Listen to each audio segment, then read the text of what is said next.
Welcome back to the Tennessee Frugal Craftsman. We are going to take down a tree right here in the middle. So let's see if we can get that down before it gets too dark.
Well, it's on the ground. As you could see in the slow motion, it's because I'm going up and the hill is the slopes are slow, you know, kind of rounded. When those trees hit, they explode at the top. This one I lost probably about 5 feet of the tree, a couple feet in there, about 3 or 4 feet in there. Now that's the studwood area, but I got a nice 8'6" and then a 16. I'm not sure whether that's 16. I might have to cut it in two again, because you could see it's got quite a sweep in it. So I may end up, that's 16'6". I may have to make those 8'3" and do two separates because of that sweep in that log. I don't know how much I would lose. I'll have to run a line on it, how much I would lose to try to make stuff out of that. I got a 12-foot, 8'6", 8'6", 8'6", 8'6". So 1, 2, 3, 4, 5 8'6". So that's 42'6", plus another 12 and a 16. It's 28. So you do the math. And this one's about a 6-foot, 7-foot piece. Another 7-foot piece I can get boards out of. So yeah, I'm going to try to get this cleaned up. I'm just going to check this. I guess this one's closer to a 7. See, when it hit the ground, I mean it's sinking in here almost 4 inches. We've had a lot of rain. This one is just under 7 as well. So yeah, I'll bring you along. We'll clean this up a bit.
Everything's picked up, raked up in piles, and there are my logs.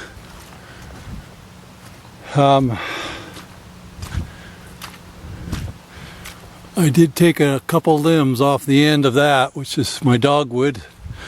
It's a problem when you're dropping trees through a little narrow opening up there, literally only about 6 feet. I'm thinking that one right there should come straight through where I'm standing, right through here, and I think that will be the next one I'll take maybe on Saturday, as I slowly pick away at these trees that are laying here or down there in this valley area where my power's coming in. I'm getting them cleaned up, that's for sure.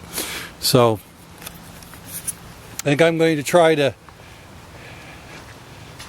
getting a little late here, I'm going to try to get some of those logs over onto the loading dock. As always, I appreciate you joining me. The short one tonight. Hopefully I'll have more tomorrow or Saturday. But until then, as always, you have a great day, and if you would, please like and subscribe.